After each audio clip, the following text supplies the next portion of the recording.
សួស្តីអ្នកនរគ្នាថ្ងៃនេះមកធ្វើម្ហូបទៀតហើយថ្ងៃនេះម្ហូបបែបអឺរ៉ុបឲ្យគ្រួសារម្ដងកំពុងតែឆាសាច់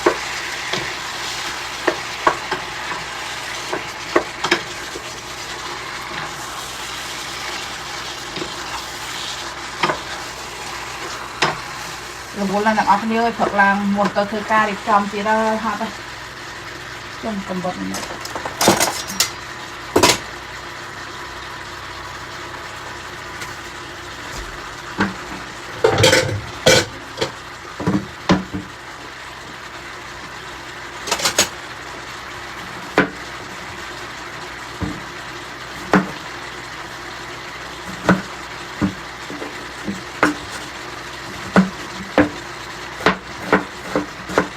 ហាន់ពេញប៉ោះ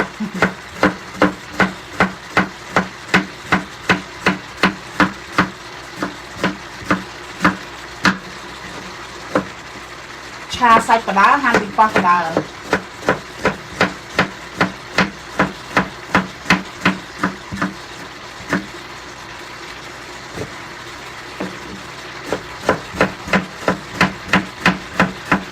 អូយចុកផៅចុកញាប់ស្កាប់ញាប់ស្កាប់ចុងផៅដៃឯងអូខេបាយបាយ